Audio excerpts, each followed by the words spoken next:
सोचो एक सोल्जर जो देश के लिए लड़ते लड़ते डिसेबल हो जाता है और उसके पेंशन पर भी टैक्स लगता है। पार्लियामेंट में राघव चाड्डा ने इसी मुद्दा को स्ट्रांगली उठाया।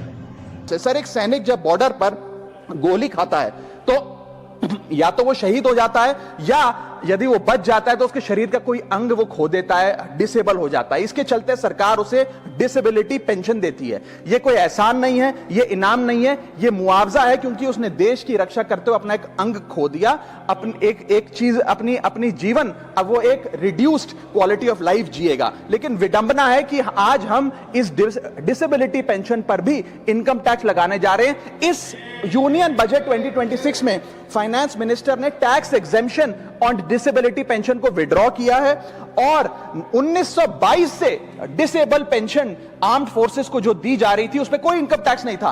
पहली बार 1922 से लेकर आज तक कोई इनकम टैक्स नहीं लगा, लेकिन अब हम उस पर इनकम टैक्स लगाने जा रहे हैं, जो कि ठीक नहीं है। मैं आपको एक उदाहरण के माध्यम से समझाना चाहूंगा। एक सोल्जर जो 20 साल का जब था, उसने भारतीय फौज को ज्वाइन किया।